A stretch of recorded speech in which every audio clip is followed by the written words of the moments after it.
The soft hum of the washing machine echoed through the house as I folded the last of the laundry. My son Ryan's football jersey, still slightly damp from the dryer, sat on top of the pile. I ran my fingers over the vibrant blue and white fabric, tracing the number 27 stitched boldly on the back. It was his favorite number, the same one his father had worn when he played college football decades ago. Ryan was everything I could have hoped for in a son. Strong, dedicated, and kind-hearted. At 19, he was thriving as a college athlete, a star on his university's football team. But more than that, he was a genuinely good person, someone who carried a quiet confidence and a big heart wherever he went. I was 44 now, and life had taken its twists and turns, leaving Ryan and me to navigate our world together. His father, my ex-husband, had drifted out of the picture when Ryan was still young, leaving me to take on both roles. While it hadn't been easy, I wouldn't trade the bond Ryan and I had built for anything. We were a team in every sense of the word. That evening, the smell of lasagna filled the kitchen as I set the table. Ryan had texted earlier to let me know practice had run late, so dinner waited, warm in the oven. When he finally came through the door, his cheeks flushed from the cold air, I could see the exhaustion etched into his features. "Hey Mom," he greeted, flashing a tired but genuine smile. He tossed his duffel bag near the door and made a beeline for the kitchen. "Rough practice?" I asked, pouring him a glass of water. "You have no idea," he replied, sinking into a chair. "Coach had us running drills for hours. I thought my legs were going to give out." I placed the lasagna on the table and watched as he served himself a heaping portion. His appetite never failed to amaze me. Between his practices, games, and training regimen, it felt like I was always in the kitchen, whipping up something to fuel his endless energy. "How's the team shaping up for the big game next weekend?" "Yes." He nodded between bites. "Pretty solid. We've got a tough lineup this year, but Coach thinks we can pull it off." "And I think so too." I smiled, leaning my chin on my hand as I listened. Talking football was second nature to us. It had been since Ryan was old enough to throw a ball. Watching him light up as he recounted plays and strategies was one of my greatest joys. After dinner, Ryan leaned back in his chair, stretching his arms above his head. "Thanks for dinner, Mom. You always know how to hit the spot." "It's what I do," I said with a grin. "But don't think you're off the hook for dishes." He groaned playfully before standing and collecting the plates. As he moved around the kitchen, his movements fluid and confident, I couldn't help but feel a swell of pride. He'd grown into such an incredible young man, and while I like to think I had something to do with that, much of it was simply who Ryan was at his core. Later that night, as I sat curled up on the couch with a book, Ryan joined me. He flopped down on the other end, stretching his long legs across the cushions. "Mom," he began, his voice softer now, "do you ever feel like things have changed between us?" I looked up, meeting his gaze. "What do you mean?" He shrugged, running a hand through his messy hair. "I don't know. It's just, we've been through so much together, you and me. And now that I'm older I see it more. How much you've done for me. How much you've sacrificed." I set my book aside, giving him my full attention. "Ryan, raising you has never felt like a sacrifice. Not once. If anything, it's been my greatest joy. I hope you know that." "I do," he said quickly. "But still I feel like I owe you so much. And I don't think I say thank you enough." My heart softened. "You thank me every day, Ryan. Just by being the person you are. That's all I've ever wanted." He leaned his head back against the couch, a small smile playing on his lips. I want to make you proud." "You already have," I assured him. "More than you'll ever know." We sat there in comfortable silence for a while, the sound of the clock ticking in the background. Moments like these, simple and unhurried, were my favorite. They reminded me that even as Ryan carved his own path in life, we would always have this connection, this unshakable bond. Eventually, Ryan rose from the couch, stretching again. "I'm gonna hit the shower. Thanks for the talk, Mom. I needed that." "Anytime," I said, watching as he headed upstairs. As I sat alone in the quiet living room, I reflected on our conversation. Ryan's gratitude and love were a constant reminder that, despite the challenges, I had done something right. And in turn, I thanked the universe for giving me a son who had a heart as big as his dreams. The sound of the shower running upstairs brought me back to the present, and I smiled to myself. Tomorrow would bring more challenges, more laughter, and more shared moments with the person who made everything worthwhile. And for that I was endlessly grateful. The next morning, I woke to the smell of coffee wafting through the house. It was a rare treat. Usually I was the one up early, bustling about the kitchen while Ryan squeezed in every possible minute of sleep. I pulled on my robe and wandered downstairs to find him standing by the counter. His hair still damp from a shower, a steaming mug in each hand. "Good morning," he said, his smile easy and warm as he held out a cup for me. "Figured I'd let you sleep in for once." I chuckled, taking the coffee from him. "You're spoiling me, you know that." "Maybe you deserve to be spoiled," he replied, his tone light but sincere. "You do so much for me. Least I can do is make you coffee." We sat at the kitchen table, the early sunlight streaming through the windows, bathing the room in a soft glow. Ryan was relaxed, his usual post-practice exhaustion replaced with a buoyant energy. As we sipped our coffee, he leaned back in his chair and studied me with an expression I couldn't quite read. "You look nice this morning," he said, his voice tinged with something thoughtful. I raised an eyebrow, caught off guard. "I'm still in my pajamas." He shrugged. "You always look nice. But today especially." "Flattery will get you everywhere," I teased, though his words left a faint warmth blooming in my chest. Ryan smiled, leaning forward to rest his elbows on the table. "Mean it though. You're incredible, Mom. Beautiful, smart, strong. You're everything I could ever hope to be when I'm older." I felt a lump rise in my throat at his unexpected praise. "That's sweet of you to say, Ryan. But you know, I'm proud of you for who you are, not who you think you have to become." "Well," he said with a grin, "if I can be half as amazing as you, I'll be doing pretty well." I shook my head, trying to deflect his compliments, but there was no denying the way they warmed me from the inside out. Ryan had always been kind and caring, but lately, his words seemed to carry a deeper weight, as though he was trying to express something beyond simple gratitude. As the days went by, I began to notice more of these moments. Whether it was a passing comment on how I looked in a new blouse or a thoughtful gesture like filling my gas tank when he borrowed the car, Ryan's care and attention seemed to grow in subtle but unmistakable ways. He had always been affectionate, but now there was a new layer to it, one that made my heart swell and left me feeling both touched and slightly unsettled. One evening, as we sat on the couch watching TV, he turned to me suddenly, his expression serious. "You know, Mom, I think you don't give yourself enough credit." "For what?" I asked, surprised. "For everything. You work so hard, you take care of everyone, and you still manage to look, well, amazing," he said, his cheeks coloring slightly. "I don't think I've ever told you, but you're kind of my hero." I blinked, taken aback. "Ryan, that's one of the nicest things anyone's ever said to me." He smiled, his gaze steady and earnest. "It's the truth. You're incredible. And I want you to know how much I appreciate you." "Thank you," I said softly, my voice catching. "That means the world to me." His words lingered with me long after we'd gone to bed that night. Ryan's kindness, his attentiveness, it was overwhelming in the best way, a reminder of how strong our bond had become over the years. But there was something else, too, something unspoken that I couldn't quite put my finger on. The following weekend, Ryan offered to take me out for dinner. His treat, he insisted, to thank me for everything I'd done for him. He chose a cozy little Italian restaurant downtown, a place we hadn't been to in years. As we sat across from each other, the candlelight flickering between us, I couldn't help but marvel at how grown-up he looked, how composed and confident he had become. "You know," he said as we waited for our dessert, "I think this is the first time we've had a night out like this in a long time. Just you and me." "It has been a while," I admitted. "But it's nice. I'm glad we did this."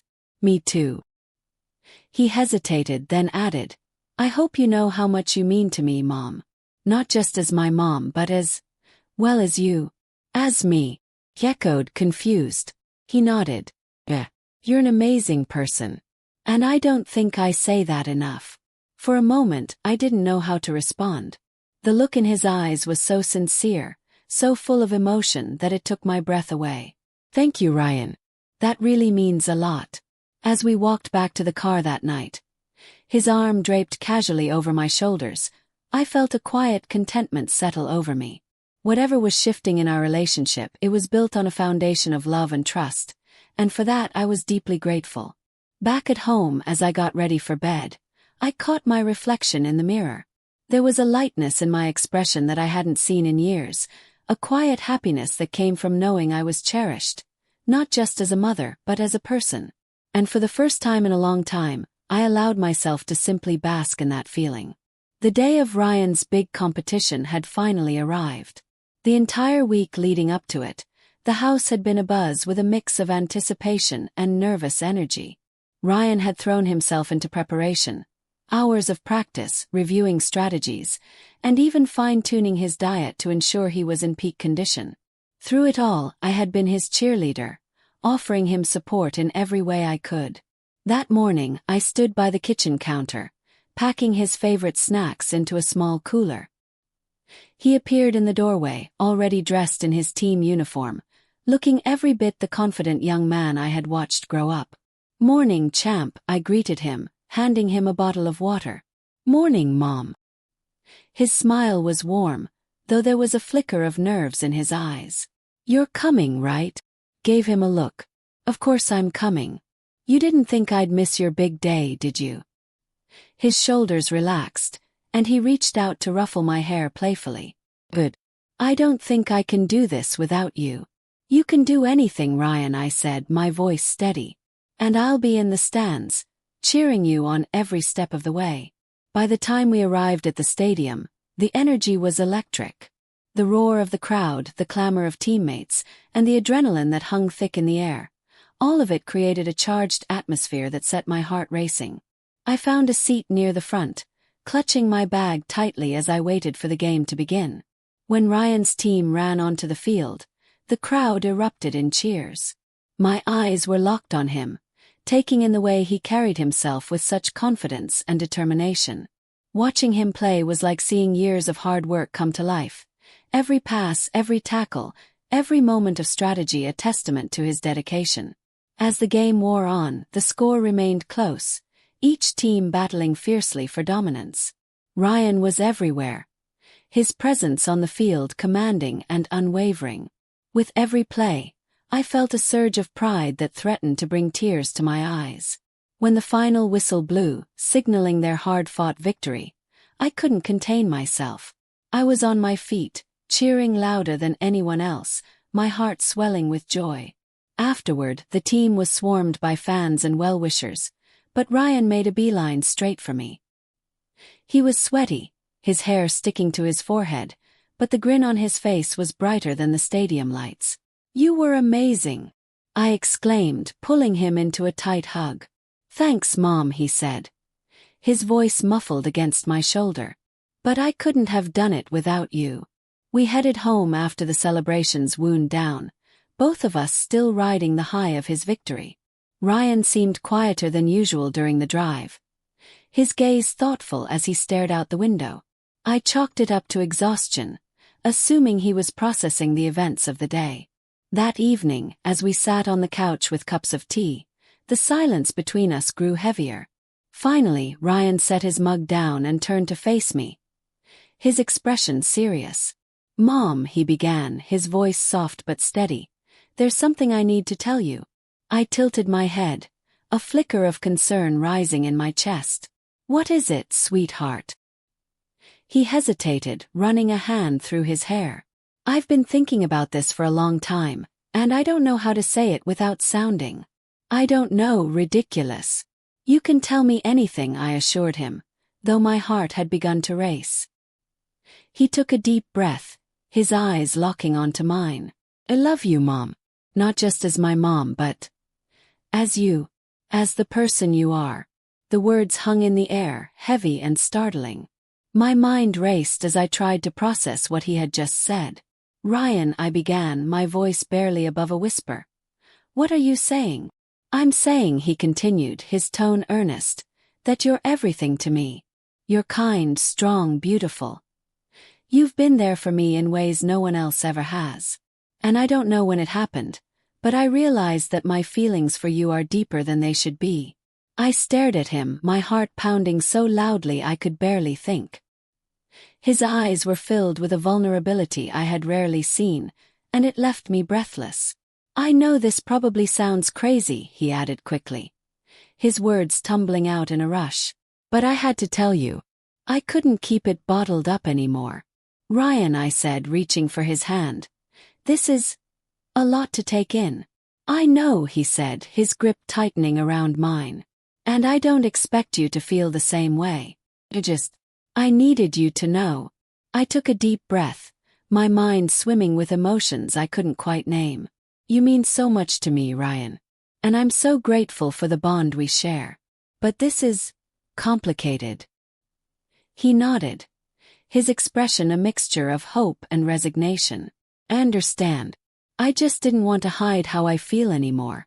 In the quiet that followed, I realized the depth of Ryan's courage in confessing something so profound. And while I wasn't sure where this revelation would take us, one thing was certain. Our connection was unshakable, rooted in a love that had withstood every challenge life had thrown our way. The house was quiet after Ryan's heartfelt confession, the only sound the gentle hum of the heater warding off the evening chill. I sat on the couch, my mind swirling with emotions and unanswered questions. Ryan had retreated to his room to shower, leaving me to process everything. His words lingered in my thoughts, echoing with a mix of tenderness and weight. When he came back downstairs, his damp hair falling over his forehead, he looked more relaxed. The tension that had marked his face earlier seemed to have eased, though there was still a quiet intensity in his eyes as he sat down beside me. "You okay?" I asked gently, breaking the silence. "Yeah," he said, nodding. "Feel lighter, I guess. Like I've finally said something I've been holding on to for a long time." I managed a small smile, placing a hand on his arm. "I'm glad you felt like you could share that with me. Means a lot." Ryan gave me a grateful look before leaning back against the couch. "The game really took it out of me," he said after a moment, flexing his shoulder with a wince. "I'm sore in places I didn't even know could get sore." I chuckled softly. "That's the price of being a star athlete." He grinned, though the wince that followed betrayed the ache in his body. "You know," he said suddenly, his tone turning light, "we used to take baths together when I was a kid. You'd always say it was the best way to relax after a long day." I raised an eyebrow, amused. "You're not suggesting we relive that, are you?" "Why not?" he replied with a playful shrug. "We're both exhausted. A hot bath could help us both unwind." The suggestion caught me off guard, and for a moment I wasn't sure how to respond. But before I could, I shook my head, laughing softly. "I think I'll pass on the bath, but I'll tell you what, I've gotten pretty good at giving massages over the years. If your shoulders are bothering you, I could help with that." Ryan's eyes lit up at the offer. "Seriously? That would be amazing." "Thanks, Mom. Go grab a towel to lay on," I instructed. "I'll meet you in the living room." While he disappeared upstairs, I prepared some lotion and cleared a space on the floor. When Ryan returned, he spread the towel out and lay face down, resting his head on his folded arms. I couldn't help but smile at how eager he seemed, like a child waiting for a treat. Kneeling beside him, I began working on his shoulders, kneading the tight knots that had formed from hours of strenuous play. Ryan let out a contented sigh, his muscles gradually relaxing under my hands. "You've got magic hands," he murmured, his voice muffled against the towel. I laughed softly. "Years of practice. You're not the first football player I've had to work on, you know." "Still," he said, turning his head slightly to look at me, "this feels incredible." "Thank you, Mum." As I moved down to his lower back, working out the tension there, he glanced up again, his expression soft and affectionate. I don't know what I'd do without you. You'd survive, I teased gently. But I'm glad I can be here for you. When I finished, I patted his shoulder. There you go, all set. You should feel a little looser now. Ryan sat up, rolling his shoulders and stretching his arms. I feel like a new man, he said, grinning. Then, to my surprise, he leaned in and pressed a kiss to my cheek. Thanks, Mom. You're the best. The gesture caught me off guard, but it warmed my heart nonetheless. You're welcome, sweetheart, I said, brushing his hair out of his face. As Ryan gathered the towel and headed back upstairs, I sat there for a moment, reflecting on the closeness we shared. His confession earlier had added a new layer to our relationship, one I was still trying to navigate. But moments like this, simple, loving, and unburdened by complexity, reminded me of the unshakable bond we had. The bath suggestion might have been playful, but it highlighted something I hadn't fully realized until now. Ryan's need for connection ran deeper than I'd thought. And while I wasn't sure where this new chapter would lead us, I was certain of one thing. We would face it together, with love and understanding at the core of everything we did.